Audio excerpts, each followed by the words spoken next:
Zakiya is a successful entrepreneur.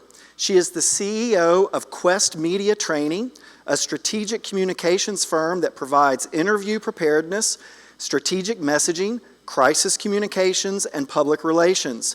She also served as the longtime director of media relations for T.D. Jakes Ministries. Come on up, Zakiya. Thank you. Thank you, Keith, for that amazing introduction. One of my favorite parts about my story is being from Memphis, because people are like, wow, do you have technology there? And I'm like, absolutely, it's amazing. It's a city. So thank you so much. Now, I'm very excited about today's panel, and our session is entitled Leading in the Age of Machine and Inclusion. And when I first got this topic, I thought, well, this is pretty heavy. But I'm very excited because we will be speaking with some CEOs who are leading in the age of inclusion, and we'll be able to give you some really incredible insight about not only what they are doing in their companies, but I'm really hoping to give you some tips and tools that you can take back with you in your own companies. Maybe there's something you can research and implement for yourself. But then also, how incredible is it to be able to just sit in this huge think tank of thought leadership? So I'm incredibly excited, and I hope you are as well. And so let's bring up our panelists, and I'll do it in order of last name, alphabetically. That's just the journalist in me. We'll bring up Demetrius Gray, co-founder and CEO of Weathercheck. So let's hear it for Demetrius Gray. Welcome, welcome, welcome, my friend. Feel free to take a load off. There we go. There you go, absolutely. And next, we will bring up Keith Murray, founder and owner of VRMREA, PCV Mercor, and High Tide Settlement Services. Oh yeah, you all know this guy as well. Welcome, Keith. Thank you so much. And then rounding out our panel, we have Gagan Sharma, president and CEO of BSI Financial Services.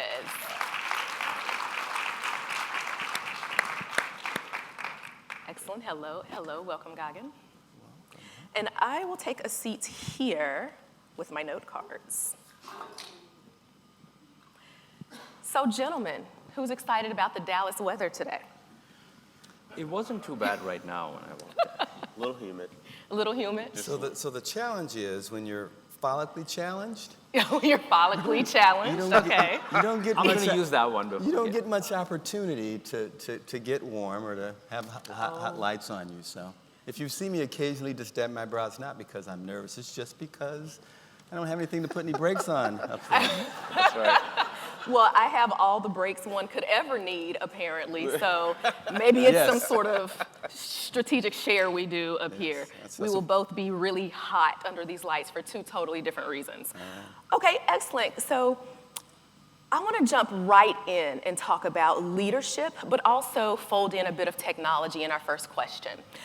And I'm just going to go there. Are you prepared as CEOs to successfully lead your company in the age of rapidly developing technology? But let me add a little twist here.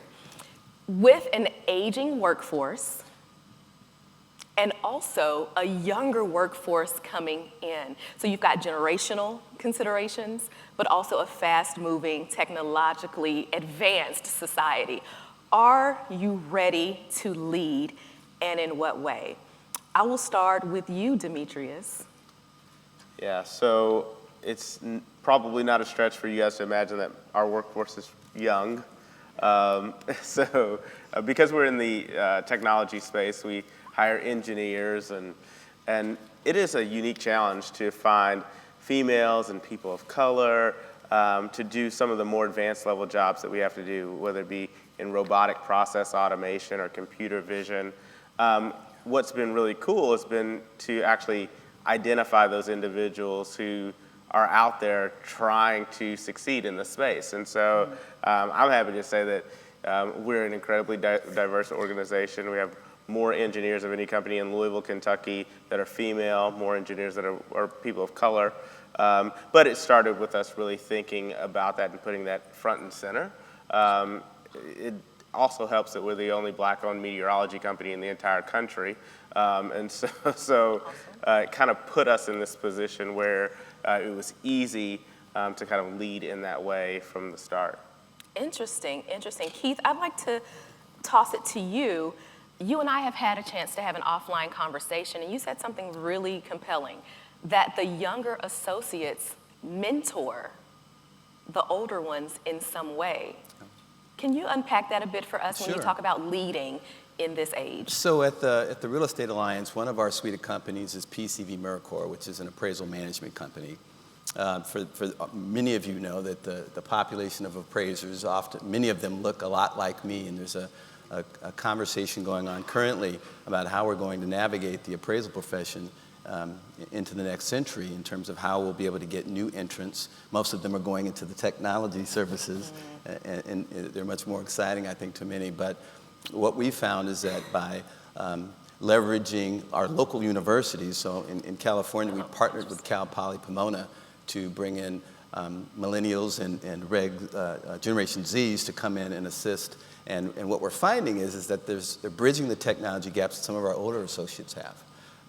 One of the things that we're really excited about from a development standpoint is that we're working on some hybrid technology. So it's basically bifurcating the appraisal process, basically taking the inspection component of it, having that done by one individual, and then having the appraiser in their office doing all the analytical work.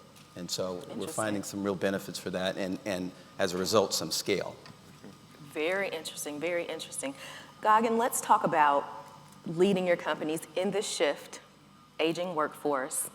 But something tells me, because technology is an everyday part of our lives, you may have an interesting take on this. Yeah, so excited to be here.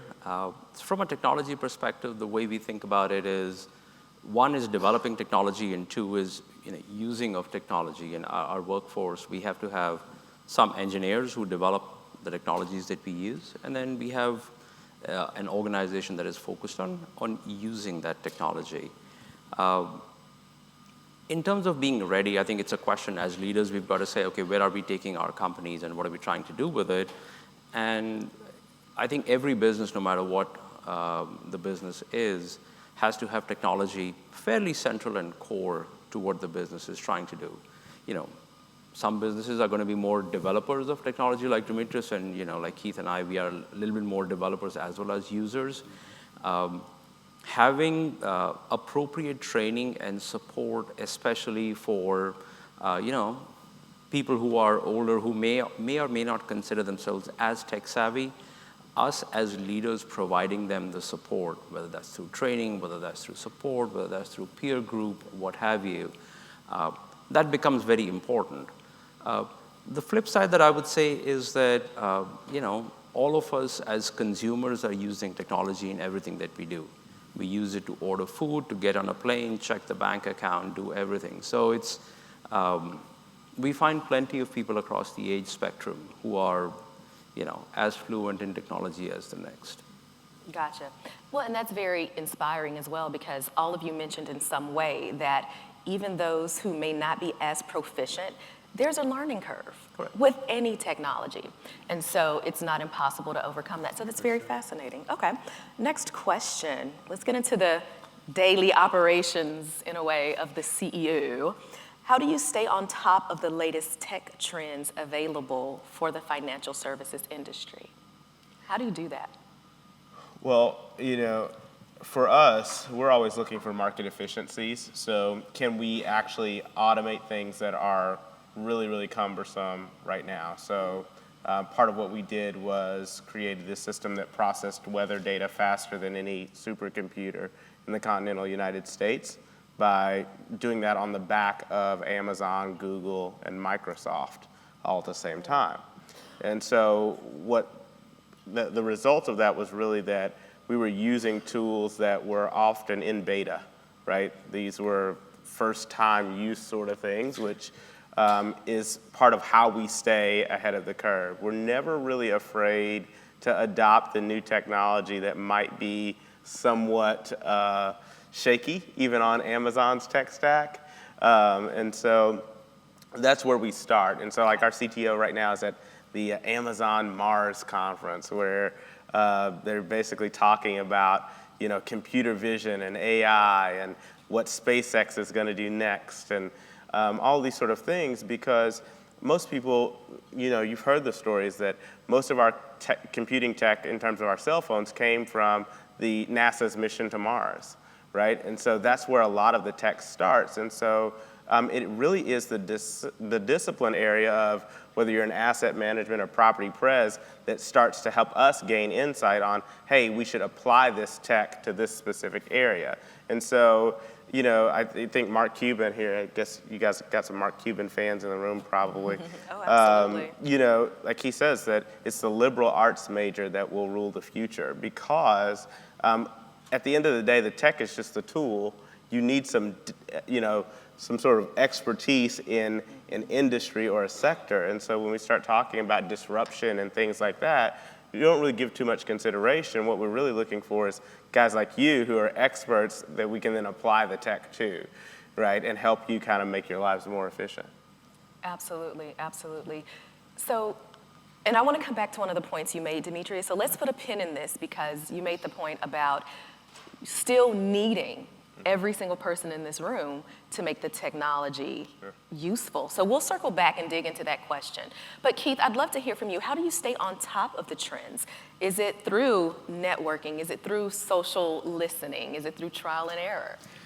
A combination of all those. I mean, we have folks within the organizations that are charged with going out and looking at the newest technology, and they do that. But I think as leaders, it's part of our task as well. So I have a funny story.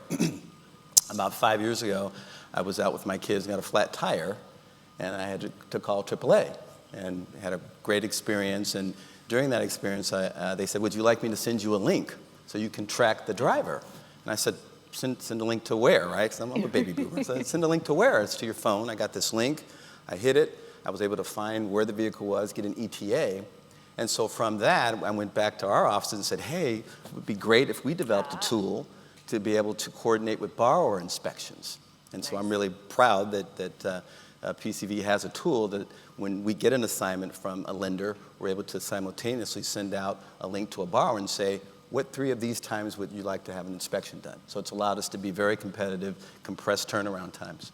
So I think a lot of it is just looking around. It's such a rich time now to be alive and look at technology. I would suggest that we don't want to simply assume because big companies are developing it, that there aren't more efficient ways that we can do it as mid to small businesses to be able to deploy it to our advantage. That's an excellent point. Gagan, you've worked in, a deep, deep way in the technology space. If you'll kind of illuminate what that means for us here, because I think that will color your answer to how you find new technology. Sure. So I am an engineer by training that ended up in the mortgage business. I'm a chemical engineer by training. I also did some computer science. So when I was doing my undergrad, I didn't think I'd be back in technology the way I am right now. But it's a question of learning from the various sources. As Keith said, it's a great time to be alive. It's the number of innovations that are coming, from the big 3 or 4, right? The Amazons, the Googles, the Microsofts of the world. They may be developing the core technologies that we as business people, as individuals, as users, as leaders, then have to think of use cases, right? That Keith talked about, right? I mean, that technology of providing a way for a consumer to track status of what's going on, in this case, with an appraiser who wants to come on site. So I think it's an aspect of, observing what the cutting edge companies, what the bleeding edge companies are doing, learning from that, talking to people. I happen to have friends who are very deep in technology, who are just, doing that work at the true cutting edge, and I go, that's possible too. And then I come back to my office, and I go to my people and I say, hey, they are doing that in that business. Why can't we do one of those in ours, just like what Keith talked about? So I think there is an aspect of just looking around, being more aware. And if anything, I would say that I'm a believer that we are living through a cusp of a time where things are changing quite a bit. So the pace of change is very high, and it's even, I would say, even getting faster. Absolutely, absolutely. So my company, it's so interesting because my employees are spread out across the country, and as a millennial, that never blinked at it. Never occurred to me that that would be an issue, because it isn't, because of technology. But I know we have a lot of dog people in the room. Who are dog people? Folks say, I'm a dog person. I love it. Okay, great. You're a dog person, you're a dog person. You're like, where are you going with this? Let me tell you. I'm a cat person. Cat, C-A-T, collect at all times. So that means in my industry as a publicist, and similar to what you all are doing, I am always looking for not just now, but new and next. And I love the examples that you're using. When you see technology working in a different space, just simply run it against what you're currently doing in your function and see how that can be utilized. And I think that that's something that not only CEOs are doing, but I think really the innovation comes from the folks inside and on the ground every single day to become cat people. I mean, don't toss your dogs out, but be a person that's collecting at all times, collecting information so that you can help your company to innovate and make your job easier, right? Sure. So that's really exciting. So we've touched on a few things that you're doing in your companies when it comes to the technology you are integrating. But I want to get a little bit more granular. If you could give me the top 2 technological integrations that have improved your business. Top 2.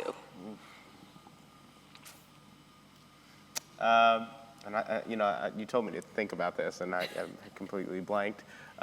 We just implemented this thing called Miro, and Miro is really, will probably put 3M out of business. It's the ability to create Post-its in like an open source way.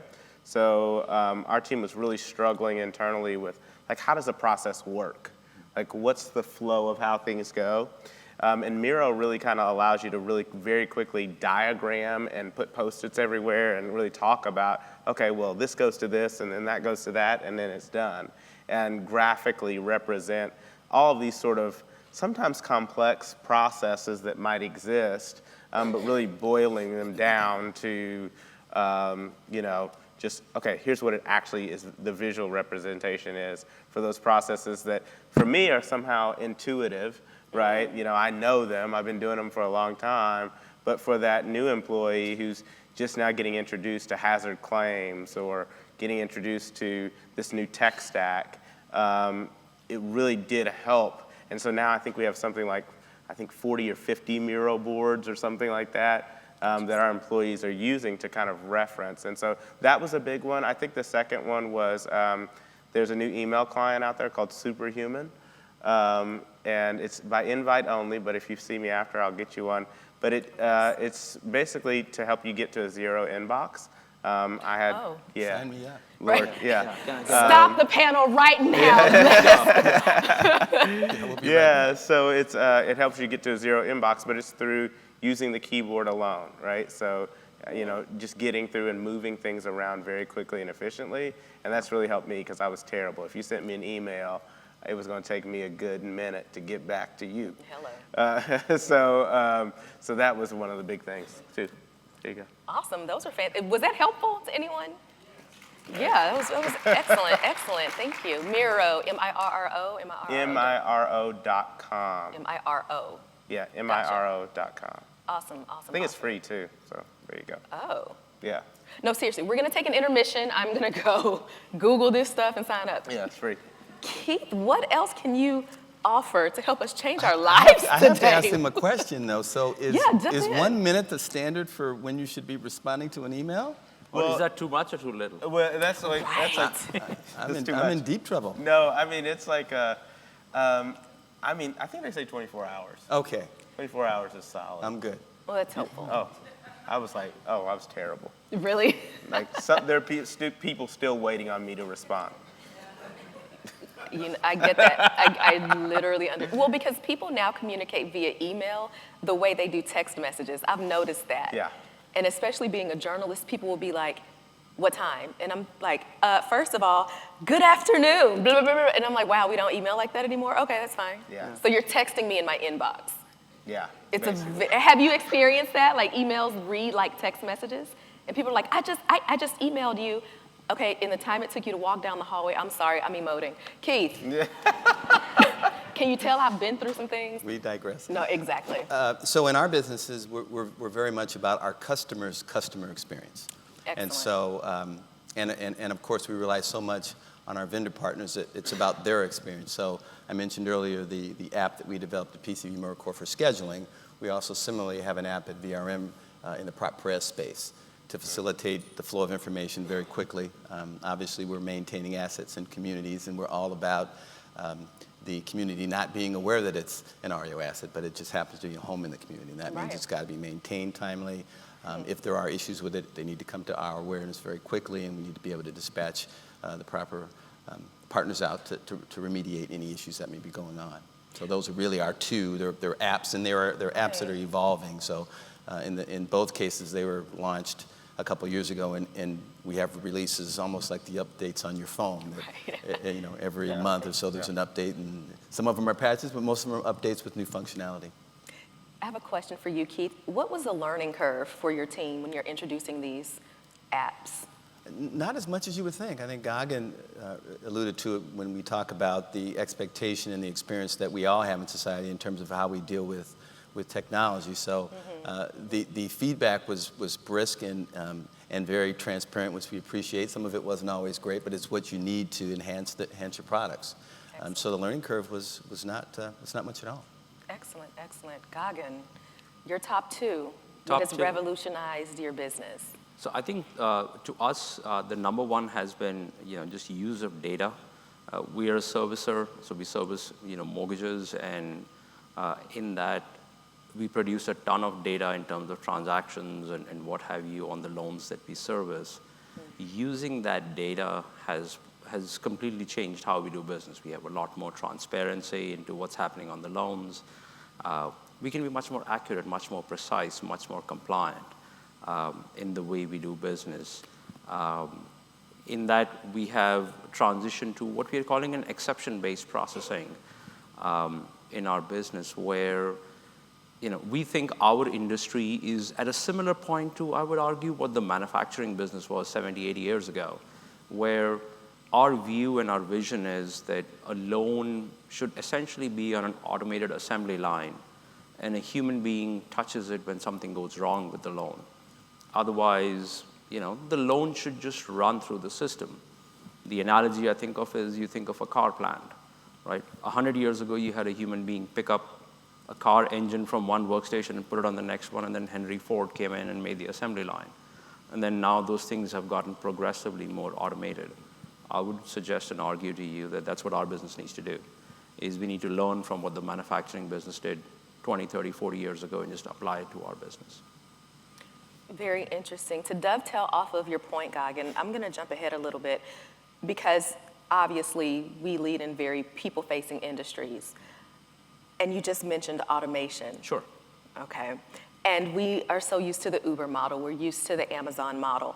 Do you think that the financial services industry would ever be fully automated? I know that's a lofty statement and question, but do you think it will ever be fully automated? And is it even about that? And Gagan, we can just start with you to Sure. dovetail off of your last statement. So I think fully automated, depends on what you mean by the word fully, if I may, parse the Absolutely. English language concept of it. But I would say that the phrase, the vision, the thought that we have is, technology when you need it, people when you want them, or maybe it's the other way around. Technology when you want it and people when you need them. The asset that we are typically dealing with is the consumer's home, which for a vast majority of people is the largest financial asset that they have. And so and there are just so many nuances to it that we don't believe that a full automation is possible. Would there be a subset of transactions that could be completely automated? Sure, right? Could there be some portions of that overall transaction that could be automated? Sure. But it is such a large asset for most people that we believe that for an extended period of time, there will be a need for significant human service in our business. This is not going to become like the credit card business. quick sidebar story. I applied for a credit card for the first time after many, many years. I just said, for the heck, let's just apply. I got a good offer. I went to this company's website. I gave them 3 pieces of information, and the message said, you're done. And I've been in the mortgage business so long, I'm ready for 4 more pages of data to fill out. And I'm going, how is that possible? So, in an industry like credit card, I guess they have done it. Mortgage, I don't think we are there. I don't know if we'll ever get there. Maybe it's not even desirable that we get there. Keith, you've mentioned before that your thoughts are more about leveraging technology versus aiming to be fully automated. Will you unpack that for us a bit? Sure. So the lion's share of our business is facilitated via integrations with all of our customers. I think, as we discussed it previously, that probably 70% of our business is automated. And when I think back, PCV is celebrating its 38th year in business this year. When I started then, probably 40% of our business was automated in some fashion. So clearly we're on a path. Maybe we will end up in a place, it's hard for me to envision that, but I do think because of the personal nature of real estate, and certainly from a valuation standpoint, or even from an asset management standpoint, there are often difficult answers, responses that a borrower will get that they simply won't accept. As we heard in the prior panel, the AI said it. Blame it on the AI. I think that was a song that somebody said. And so for that reason, our goal is to leverage technology, get as many things that are routine in the technology, and then spend a lot of time training and educating the workforce and our vendor partners to be able to respond in a real effective way with our customers and the other stakeholders. Interesting. Demetrius, you literally have a groundbreaking app. Tech is your core. What do you think about automation of the industry? Well, we would call fully automated to be about 70 to 80% of the way there. It doesn't mean that there's not any human intervention at all. It's really about, so when an insurance carrier or a mortgage company wants to search an address history around severe weather, sometimes, I can't find this address. That's very, very hard for AI to do around like address standardization, for instance. Like the fact that you put in a period or whatever changed in that sequence.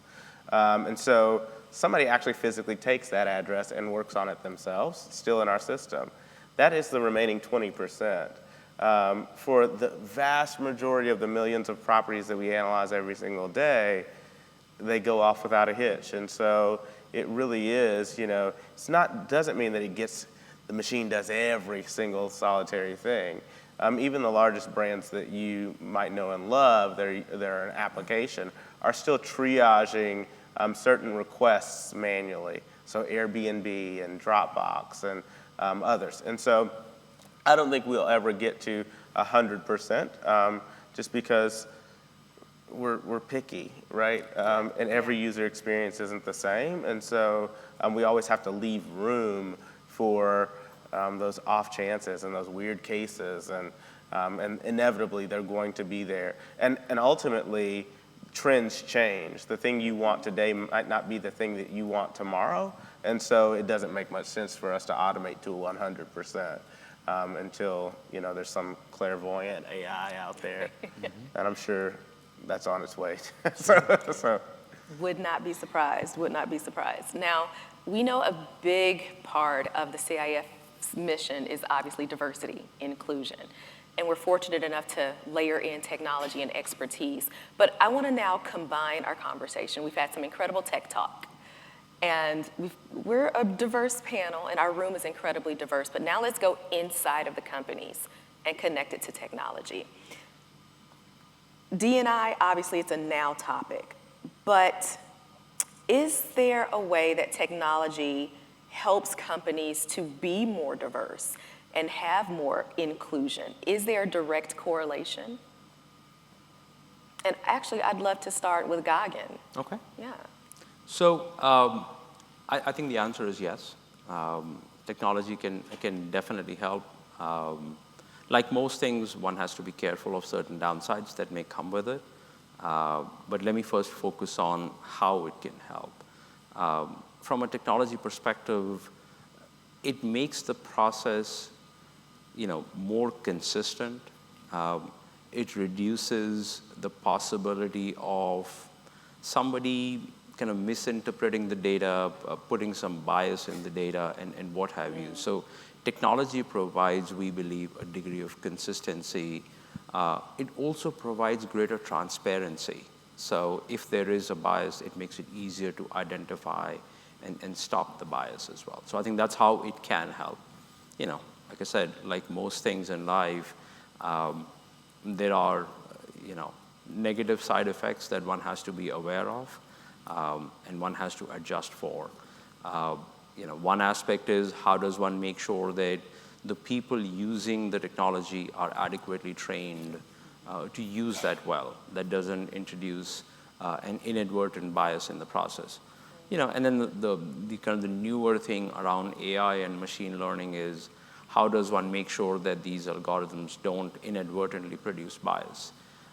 That is the thing that the technology industry is still dealing with. I don't know that people have fully figured out the answer to that yet, but I think enough people are thinking about it, that people are aware that that's a risk, and people are coming up with solutions that can avoid and mitigate and minimize that risk. Interesting. To your point about technology helping to avoid bias, a fun story, I love researching technology and different articles, but maybe 3 years ago, I read an article, I think it was NBC News, about the hand washing and soap dispensers having bias in airport bathrooms. Has anyone read that story? Have you heard about that? So people were calling the faucets racist because the lack of diversity and inclusion, there was not a diverse development team working on and creating that technology. So the hands that would go under the faucet, all of the colors and the different spectrums weren't red. So if you were not a lighter hue, it would take longer for the faucets to activate. And so to your point about not just bias in the technology, but diversifying your workforce to develop technology, obviously that wipes out any of those considerations. So I found that to be very interesting, and obviously there are real world applications here. So Keith, when we talk about technology merging with diversity and inclusion, how do you see technology playing a role in that and helping diversity and inclusion in your organization? I thought it was fascinating in the prior session because certainly there are tools out there that we can use, but they all rely on humans to train them properly and to be able to take the feedback. So I think fundamentally we will always leverage the technology, but I think it gets us back to the topic of inclusion, which is to make sure that everybody that is involved in the process of developing these technologies brings their individual voice and experience to the development. And I think that will limit some of the unintended consequences of the technology sort of running rogue. And so I had an opportunity to speak to one of the panelists afterwards, and I found it interesting that I was really bought in on, okay, so we're looking at technology for unconscious bias, but then we're worried that the technology is going to have technical bias. So it seems to be a bit circular, but then I think that gets back to the leadership and to the experiences of those on the development teams. Interesting.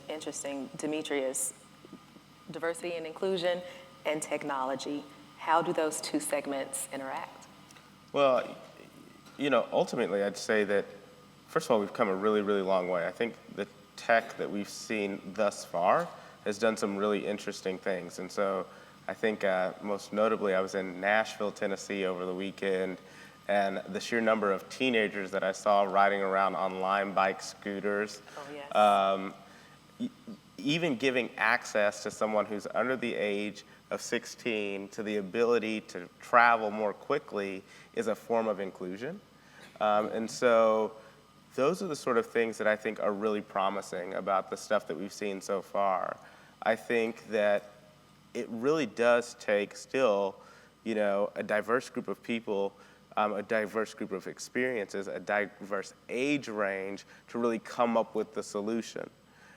Really, if you don't have those people in the room, you really run afoul of whatever you think the conventional wisdom might be. right? So there's a whole bunch of times where, I have to even tell my team internally, did you look at the data? Like, are you making an assumption about like what you believe to be true? Well, carriers don't search on that page. Well, are you sure?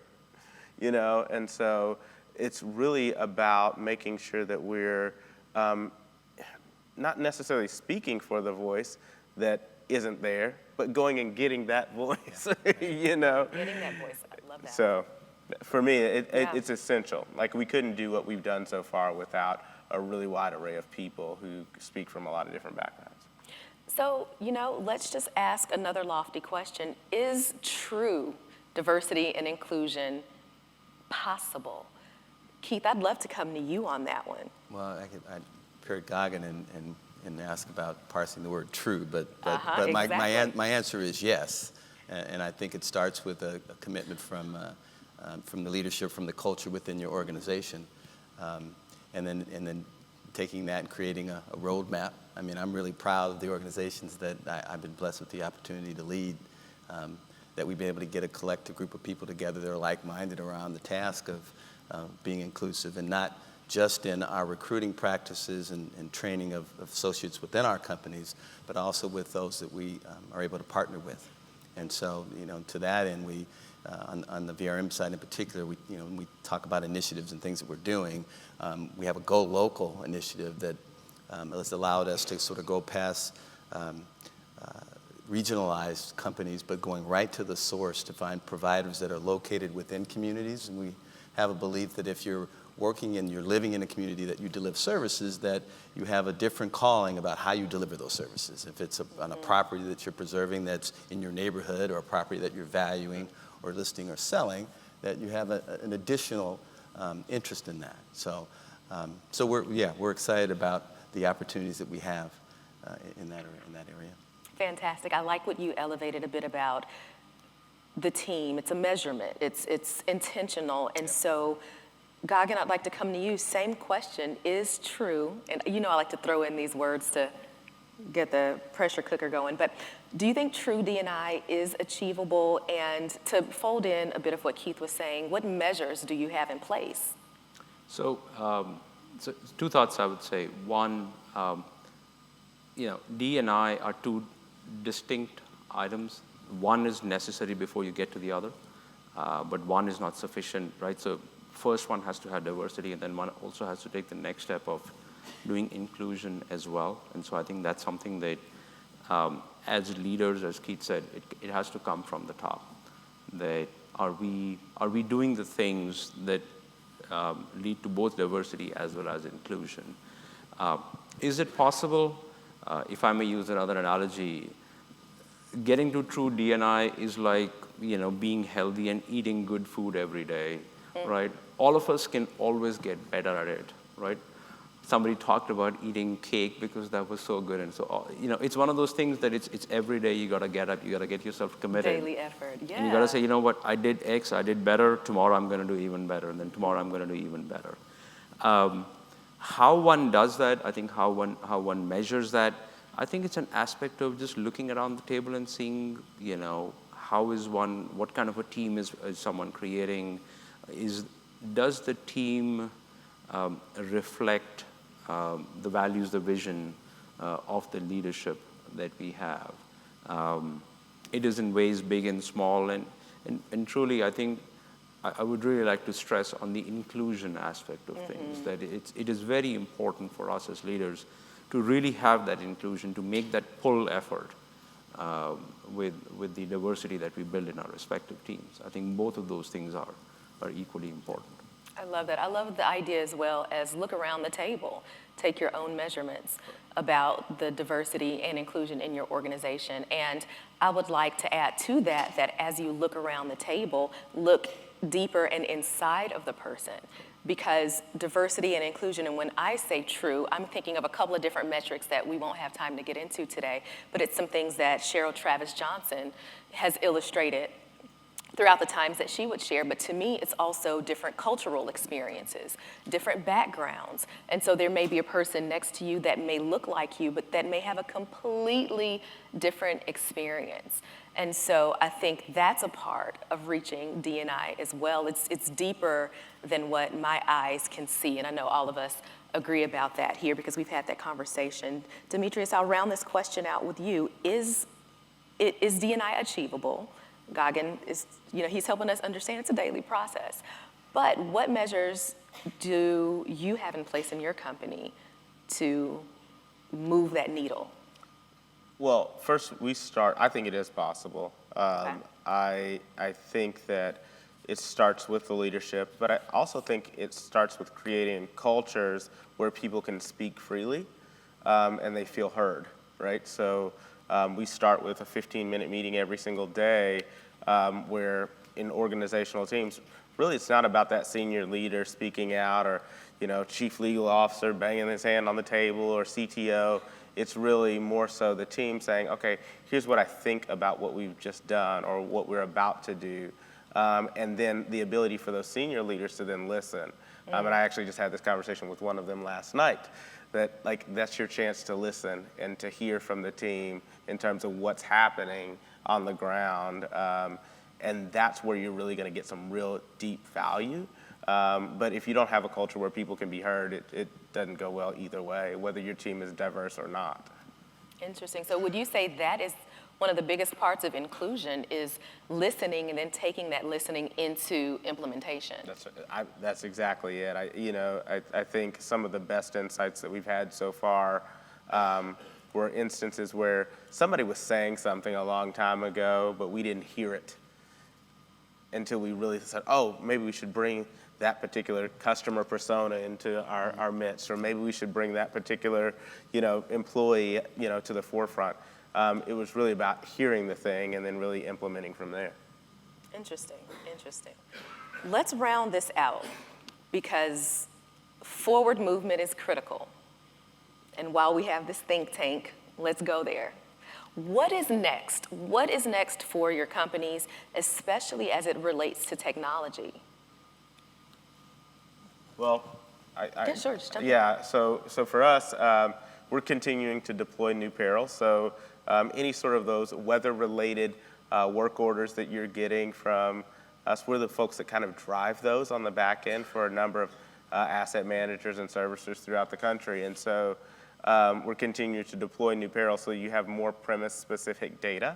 And so ultimately, the reason why we do that is because we're a Weather Ready Nation ambassador within NOAA, and we want to build more resilient communities. So we want people to respond to severe weather differently, right? We want them to be really fully prepared for what might impact them, just as we deal with this whole thing called global warming and climate risk at large. And so that is what's next.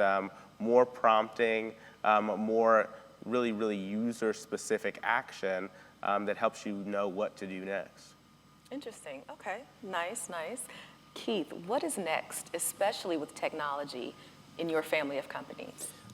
Ours is an evolutionary process. I don't necessarily see us as innovators in the way that Demetrius's companies are, but we certainly leverage the best technology that's out there to continue to get better at what we do.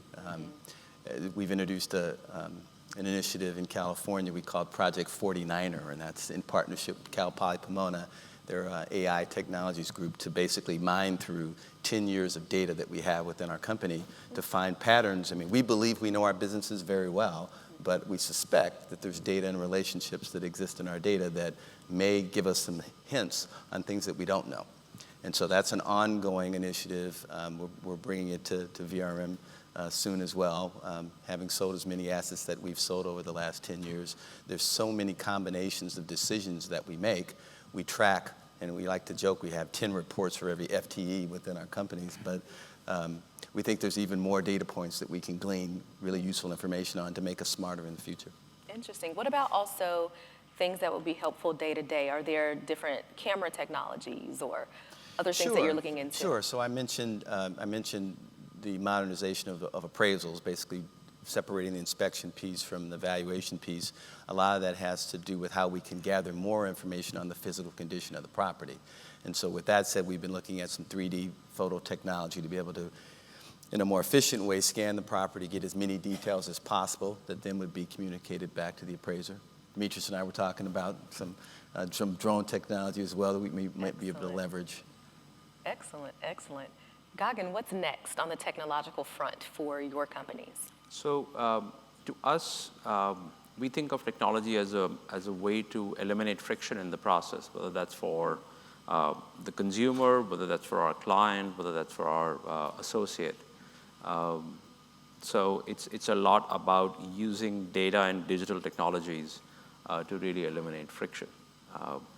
So, whether that's our, the other thing that has happened and we have changed over the last 3 to 5 years is building a lot of these technologies in-house, right? So we didn't have as many engineers in our organization. Now we do. So becoming more of a, not only, getting the best of breed from the outside world and finding, technologies that others might have built, but really building our own technology so that we can control more of our own destiny. And so, whether that's robotic process automation or what have you, these are all things that we are doing.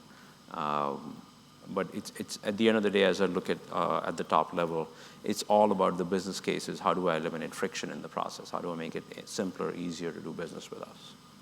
Interesting, interesting. So I will do a couple of questions from the audience, but I'm really hoping everyone has been able to take notes and take a lot of these tips and tools back with you. But also, I think what's so incredible, by hearing the technologies that are coming and that you're working on internally, this gives us in this room a chance to sort of brush up and get up to snuff in advance so that we're also staying ahead of the curve, right? So before we go into the audience Q&A, I'll ask you one last question, and then I want to get final thoughts. This is our own personal talk show here. My last question here is, in all of our businesses, speed matters. Of course, relationship and quality, we get all that. But speed matters, and we've all had conversations offline about technology speeding up the process. And Gagan and Keith, you all have several services that you offer under one umbrella. Can you talk to us briefly about how your processes have sped up with the use of technology so that we can just get a better understanding of the company models? Yeah, in our case, it's really our ability to connect with our vendor partners more efficiently. So I mentioned earlier the apps, different means of communicating via text. It used to be fax, and then it was email, and now it's text, and then it's evolved into applications development. So fundamentally, I think throughout all of our businesses, I haven't mentioned a lot about our title agency, but we just launched a digital signing component for field closings. And so it really is to take the process and get it closer to the customer in the field. So either the vendor customer or the actual client's customer. But how we can do that most expeditiously is the way that we're going to win. Absolutely, absolutely. Your thoughts, Gagan? So a couple of examples or use cases that I would posit. We launched a borrower mobile app, and one segment of loans that we service involve construction-oriented loans, what we call fix and flip loans. Typically, that borrower is not sitting in front of a computer, but they're basically fixing the house. They're at Home Depot or what have you. We launched this mobile capability so that the borrower can do everything that they need to do with us using the mobile app. That has improved the borrower satisfaction. The borrower can see what's going on in real time, 24/7. They can make a payment, they can schedule a payment, they can check their balance, they can contact us. So that's an element of speed where we are making it easier to do business with us. That's the external aspect of things. The internal aspect, one example that comes to mind is there was a particular process where every time we would get a loan file, it would take my associate 30 to 35 minutes just to do that process. It was in the default part of the process. We did some RPA, and now that's down from 35 minutes to about 45 seconds. And so what that allows us to do is RPA, is robotic process automation. So these are things that just make the process so much faster, much more compliant. Deadlines are tighter, regulations are tighter, and these technologies allow us to do that. Absolutely. And rounding it out, Demetrius, because we're talking about the life cycle of an asset, and you play a big role in that. as well. So can you talk to us a little bit about how speed matters and how your technology plays a role in that, especially working with these gentlemen? Well, I think it's really the analytics around these weather events that we see. Most of what we're doing is related to hazard claims, and so we've just rolled out a new tool that has actually shortened the overall cycle time for a hazard claim down to 160 hours. So from the point in which we actually see an event, notice that a structure is damaged, 160 hours, it's fully restored. And so huge life cycle change because those claims were typically staying open sometimes for upwards of 6 months.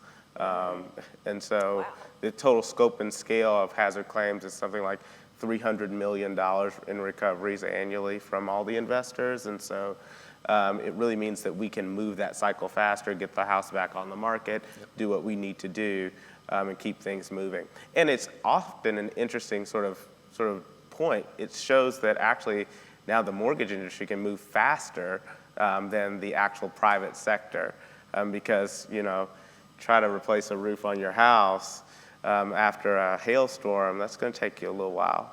And so it's one of those instances where I think we're, on the hazard claims side, able to lead the way and really show the rest of the market what we can do. Excellent, excellent. Thank you. Do we have 1 or 2 questions in the audience about technology integration, speed, and/or D&I? Any questions? That's because everyone is Googling these tools you shared. And you guys are going to go back and take over. Yes, 1 question, please. So we're a property preservation vendor for VRM. We just joined the network in January this year. So just hearing about all the great technologies you guys talked about. So our organization is doing a lot of that already, such as the 3D photos and the drone technologies. And also recently we're doing image processing in the AI field. So we believe through our data in the past years, we can find trend from those images, and those the computer can automatically detect the damaged areas from the photos. So we're doing some of that, and the only question is that the difficulty that I've been talking to other clients in the other conferences or meetings, I find difficult to approach to them with those newer technologies. So it seems like every time I talk to them, they seem to have, there's like no responses from those technologies. So I guess my question is like, how would you educate your client with those technologies, and what is the best ways to approach to those clients with the technologies that's available on the market or also in the future? And thank you. I think the best way is if you can get an audience with the CEO, which you just did. So there are a number of VRM folks in the room. I'm sure some of them will be speaking to you right after we're finished. Absolutely.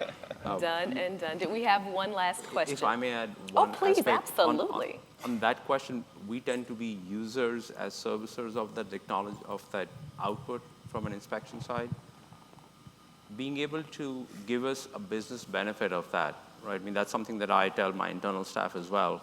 I'm not interested in technology just because it's cool and it sounds very sexy. I'm interested in it because it does something for me.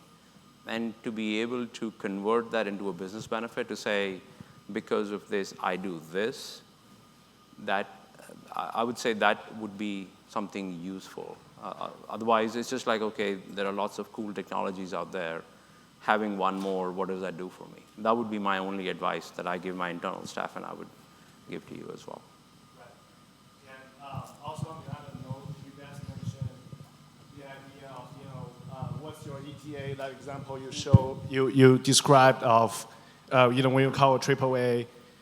We also just completed the geocoding in our mobile app, where we know the ETA of that handyman, how long it's gonna take from him to get to the property. So we know like it's going to be around like 4 p.m. in the afternoon, the guy is gonna arrive there. And we'll know exactly when the contractor will be into the property. So we have a automatic clock in and out. It's like, we just took ideas from, those ADP apps. So where once the provider enters within the 300 feet of the property, our app will refresh the backend data. So it automatically clocks in the contractor. And once that person leaves the property, we'll clock him out. So we know exactly how long that person spends doing the work, doing that specific work order for that property. And when you have like thousands, hundreds of thousands of data, you kind of get to know, okay, so for log changes, averagely takes a person 15 minutes to finish. So we're building our data and we're building our resources to meet the future need. So, and again, just wanted to, thank you for the comments and, just hearing the vision from 3 of you guys. And, it's just, you really excite me. And I just wanted to kind of, put a comment on there. And I wanted to thank Laurie for inviting us to such a great conference this year. Excellent. Thank you so much. Thank you so much. So, guys, this has been Leading in the Age of Machine and Inclusion. Thank you so much for your attention and patience. And please give it up for Demetrius Gray, co-founder and CEO of Weathercheck, Keith Murray, founder, owner of VRM PCV Mercor and High Tide Settlement Services, and also VRM Real Estate Alliance, and Gagan Sharma, president and CEO of BSI Financial Services. So thank you so much.